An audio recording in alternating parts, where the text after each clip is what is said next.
Graffiti artist, stencil guru extraordinaire. Banksy to you and me. He's just an unknown talent. His identity, the subject of lengthy speculation. I could be Banksy. Breaking news. With Banksy, it's about the surprise, the shock factor, the reveal. We've had Banksy's people on the phone and they want to bring a project to Bristol museums. Well, I couldn't believe it. Fans flock to his work, but with public art comes risks. 4 very large gentlemen turned up with sledgehammers to destroy it. I thought, this guy understands messaging. It's become one of the most famous and notorious incidents in the history of modern art. From animals popping up across London to Dismal Land, we explore the art, the man and the tactics. He is the Picasso of the 21st century. He's prolific, he's profound. This is Banksy, the mystery.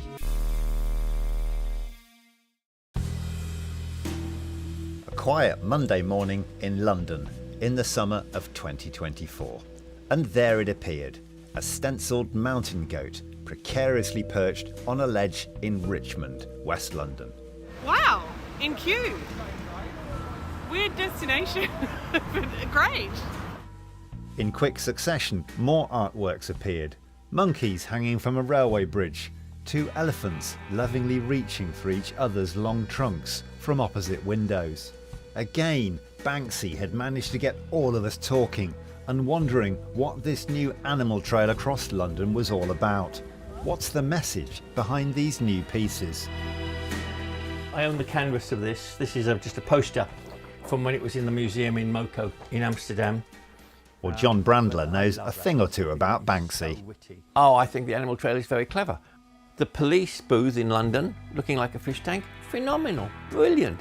What's scary about that is this is part of what is supposed to be the ring of steel protecting the city of London, and somebody can go into it and paint in it. Brandler's collection of Banksy artworks varies from world-famous motifs to lesser-known, more provocative works.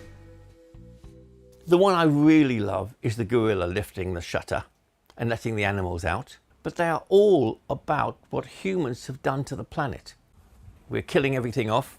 We've overfished the seas, we've polluted the air, the whole of the human race is like the goats on a tiny pinnacle. I thought the rhinoceros that was caught in flagrante in Charlton trying to sort of mount a Nissan Micra, I thought that was an absolutely beautiful piece because the message was, this rhino, he's near extinction and he hasn't got a mate, and this is the closest thing that we've left him with. After 9 days of animal artworks popping up across London, the series ended with a gorilla on the shutters of London Zoo. Free the birds and seals. But as with all Banksys, they might not stay untouched, or where he intended. The rhino was quickly vandalised, and London Zoo have moved theirs for safekeeping. I think those London pieces in some ways are old school Banksy in that he has found very quirky, humorous, but also, you know, there's a message behind them. From his most recent series in London to Bristol, where it all began for Banksy. My name is Mark Leverton. I am the author of a book called Banksy Myths and Legends, which is a collection of kind of stories from around Bristol, initially relating to Banksy. I found everybody had a story about Banksy initially, which I found amazing, that one person can be kind of touch so many people's lives.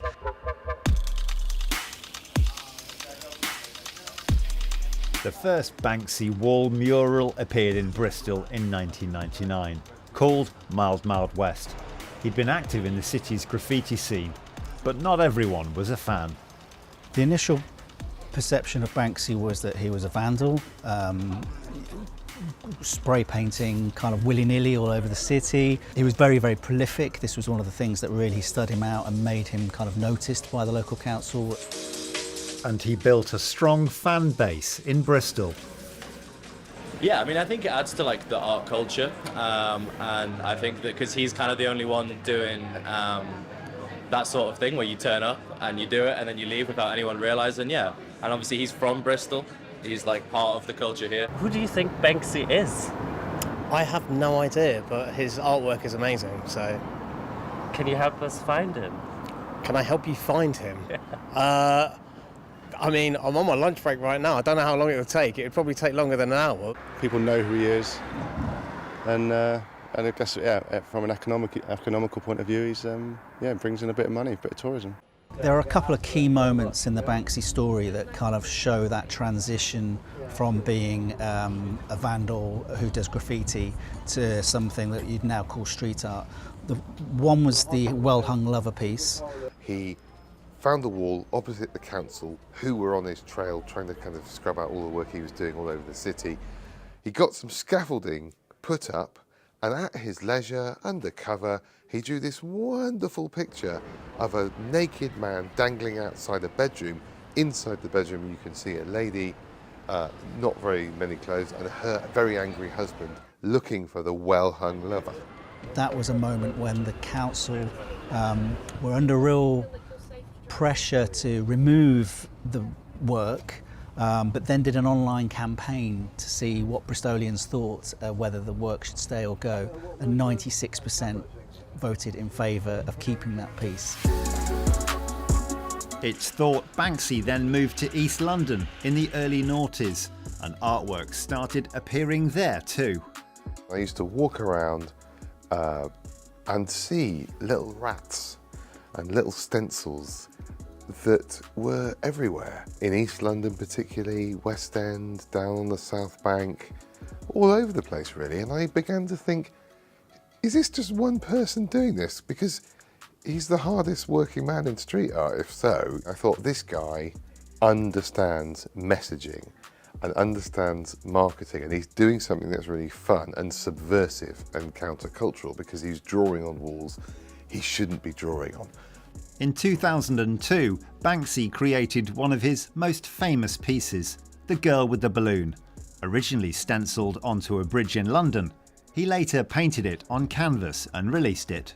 The one that I see the most is the one with the little girl with the balloon that she loses. I like that one. I like the idea that you never know who he is and how he's doing the things, because it's always like a little surprise in the morning when you discover it. It's a youth throwing a bunch of flowers. It's quite an old one. Yeah, it looks like a rioter, but he's got a posy of flowers in his hand. He's just about to throw them. They try to provoke discussion and debate. I was aware of the one in Glastonbury with the boat. That was, very interesting. But also, I think the ones in London at the moment, they're trying to lighten the mood a little bit. So I think, he's trying to give back a bit to the people. I could be Banksy. Breaking news. Oh God, don't claim it. I think everybody enjoys being part of the Banksy kind of game, if you like. I think this is one of the interesting things about the sort of Banksy phenomenon, is the fact that everybody feels like they're part of the kind of like experience. It's not just a kind of a passive consumer artist kind of relationship. You're actually involved. People rush out to see the work before it gets graffitied, before it gets taken down, before it gets cut out and sold. Banksy is where he is in the world today because he does pictures that you don't need words to understand.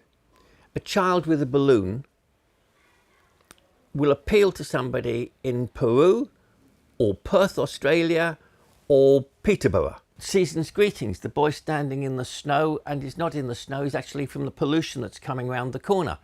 And Banksy's message doesn't need wording, so it doesn't matter if you're in France or Germany or Italy or Peru or China. You can understand his picture, you can understand his message instantly. The imagery becomes so powerful and popular that Banksy starts producing limited prints of his works as early as 2002. The birth of Banksy as a global mass market phenomenon. everyone was now able to own a piece. And then he does this amazing exhibition in LA. This exhibition was absolutely besieged. It was only on for a few days. It was besieged by loads of Hollywood stars. Suddenly, Brad Pitt and others want to hang Banksy artworks in their Hollywood mansions. All of this only fueled the fire that was the speculation around who Banksy actually is. I think before my contact with him, I always found him very intriguing and quite difficult to work out.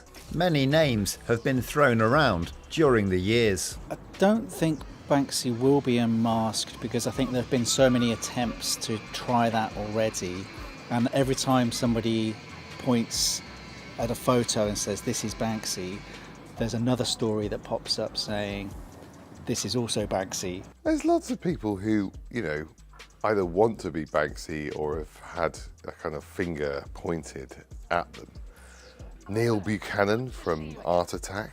Then it was Robert Del Naja from Massive Attack. Jamie Hewlett from Gorillaz, he was potentially Banksy. Neil Buchanan from Art Attack. There's a guy called Robin Gunningham who did some work in Bristol once upon a time. It is that Spartacus thing. Every time somebody sort of says this is Banksy, somebody else is also sort of thrown into the mix, and that will probably forever happen. There's any number of people who, you know, may or may not be Banksy. There's also the idea that Banksy is not a person, it's an idea or a team. Banksy and his team never denied or confirmed any of these names. In fact, the only official mouthpiece is his Instagram account. If a picture of an artwork is uploaded here, it pretty much means it has the official stamp of authenticity and part of the Banksy universe. He likes to control his market. He likes to control who has his art.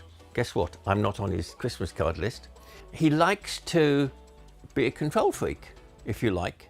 Now, I don't know whether that influences who he sells his art to and how much he sells his art to for. I don't know how much money he is on today, but in the past he was on some very, very serious numbers. I worked out, I guesstimated at one point he was on between 40 and 45 million a year. And Team Banksy actually go by a different, more incognito name. Pest Control was an agency designed to keep the pests away, the people that were pestering Banksy about his identity, the people who are trying to buy his work when there isn't very much of his work for sale. And so he surrounded himself, now he had a few quid, with very, very expensive and brilliant lawyers, very, very brilliant and presumably expensive Hollywood agent types who were really used to managing and organising logistics and keeping people at bay. Pest control are crucial to Banksy's business strategy, but more on that later. And some think they have the mystery about his identity all figured out. He's not a doctor on the side, he's a street artist. He got the inspiration for what he's doing, or how he is doing it, I should say, from a man called Blek Loat in Paris. Blek got arrested numerous times because if you think of the streets in Paris, they're wide, they're straight, there are no trees.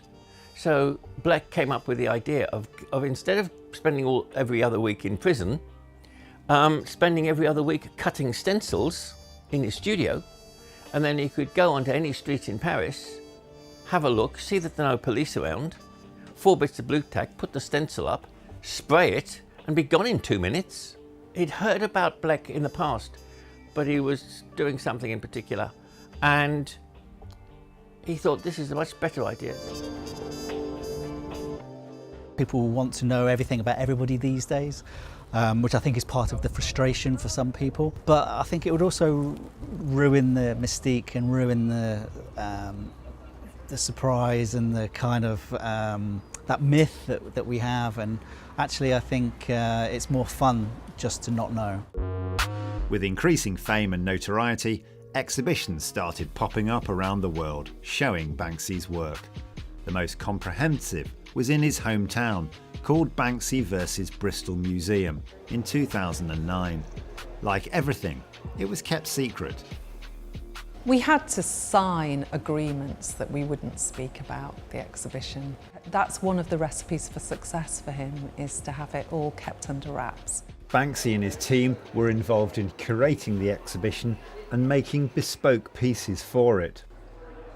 In a statement about the show, Banksy said it was the first one where taxpayers' money was being used to hang his artworks, rather than scraping them off. I'm Kate Brindley, and I was part of the team that worked with Banksy on the 2009 Banksy versus Bristol Museums. It was just a usual day in the office when one of my colleagues came in to see me and said, "We've had Banksy's people on the phone and they want to bring a project to Bristol Museums." And I couldn't believe it. And so I questioned my colleague and I was like, surely somebody's having us on. It transpired it was true, and it grew and grew to what became Banksy versus Bristol Museum. It was a bit of a love letter to his home city. Normally when you work with an artist or a partner to make an exhibition, of course it's all about advanced publicity and getting interest. But with him, of course, it was all about it had to be kept quiet because it had to be something that was launched on the public at the very last minute, which is the way they work, to build excitement and for it to be a surprise. All day, thousands have queued patiently to get the first glimpse of the new Banksy exhibition. And it was so popular, people came from all over and queued for hours. We had over 300,000 people, and that was over a 3-month period. Now, we might normally welcome 50,000 people, maybe a few more if it was a really popular exhibition, maybe 80,000, but 300,000? Banksy has a kind of fearlessness which I think probably comes from the early days of going out and painting a random location in the middle of the night. Maybe that disrespect for the kind of normal laws of art and the normal bounds of what you can and you can't do has probably enabled him to then kind of think, well, anything is possible. Then came Dismal Land, created in Weston-super-Mare in 2015, a kind of anti-Disneyland. Banksy described it as a family theme park, unsuitable for children. It was a temporary art project where he collaborated with other artists to create the dystopian theme park,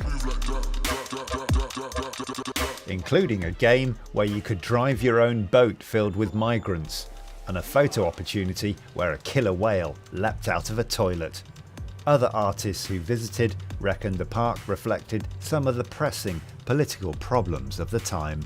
He continues to surprise, he continues to do amazing events and opportunities, and whether that's the Weston-super-Mare, Dismal Land, through to the recent interventions in London, I think he continues to grab the attention of the art world and the public.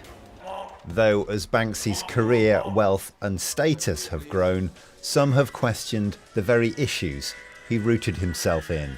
A friend of mine described him as a champagne socialist. His views are very much socialist, but he is earning tens of £1 million a year, which gives him the financial freedom to indulge his social ideals. Banksy's political artworks go beyond the UK. This is the walled-off hotel in Bethlehem, which he designed with other creatives. Opposite the Israeli West Bank barrier, it's billed as having the worst view of any hotel in the world. Due to the Israel-Gaza conflict, it's currently not taking any reservations. He definitely has a conscience in his work, in that he's drawing attention to social issues and situations, both home and abroad, that he wants to bring to our attention. It's become one of the most famous and notorious incidents. And Banksy's stunts have only got bigger and better. Like in 2018, when famous auctioneers Sotheby's came to sell a rather expensive painting of his.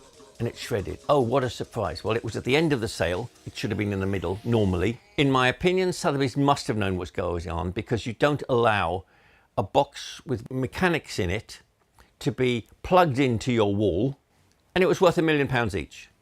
Then one went to auction and it fetched 18 million. So then his collection of them has gone from being worth 5 million to 100 million. That's very clever marketing. By doing the street work where he, makes a big statement and gets everybody talking, gets the press coverage, that kind of enhances the brand, which means that the work will then sell for more money. Whether Banksy always is the beneficiary of that is not something that I think is widely known. I think people buy work from Banksy, maybe secretly, but a lot of the work that we see that gets the big pound signs, big dollar signs on the auction market is in the secondary market. So that's somebody who's already bought the piece and is reselling it again for a greater value. So does Banksy profit from that? He profits from the story, but maybe not from the money. Him and his team were very, very clear about their commercial aspiration and what they controlled. And that, I assume, is how they make their money. They were also very generous with us in terms of they financed much of the work, and they gifted us an artwork, did a lot of support with the PR and other facilitation of the exhibition. So it was a very clear business deal and transaction, but it was also an understanding of the context that they were operating in. Just because Banksy's become a household name, it doesn't mean the writing isn't on the walls when it comes to vandalism or authorities wanting to wade in. I've bought a number of pieces of street art, so of walls, 5 of them in fact, right? The most famous one obviously is Season's Greetings in Wales, where within a couple of hours of it being recognised as a Banksy, 4 very large gentlemen turned up with sledgehammers to destroy it. And within half an hour of them being turned away, somebody else turned up with a large, huge pot of black paint they were trying to pour over it, but the locals stopped that happening. But others are happy to welcome him to their neighbourhood with open arms. In queue, can you believe it? No. Thank you, Banksy. We appreciate it. He's rewritten the rule book for contemporary artists by saying to the artists, you've got to become famous and then people will buy your work. He has made a criminal act, which is vandalism, into something socially acceptable. He continues to endure because he reinvents himself, and in a way which does grasp the public interest, and his anonymity has to be part of that. But can Banksy's legend and legacy continue to endure? It's the mysticism. I mean, everybody knows magicians aren't actually doing magic. They're tricking you. It's sleight of hand. They're using a mirror. They're using distraction techniques. It's not magic. It's trickery. That's what Banksy does with art. Everyone loves a mystery, right? It's super exciting to think that there's this guy wandering around. He could pass you in the street wearing a high-vis jacket. You wouldn't look at him twice, and he's this mystery guy. That's cool. That's always going to be cool. So let's leave him alone. Let's leave him alone to do his thing anonymously, because whenever he does something, it's usually pretty brilliant. It's very difficult to think about an artist who has quite the wide appeal and global coverage of an artist like Banksy. He continues to gain that sort of public interest and imagination in a way that it's actually quite difficult to think of anyone else who does that. Some people say, oh, Banksy's past his prime, he's been doing it too long, it's no longer fresh and interesting. Well, that's just not right. I mean, the guy is producing more good work in the average year than most artists do in, a decade. He's prolific, he's profound. The London stuff that we've just seen tells us that. And I think he'll be around for a long time yet. I really hope so anyway.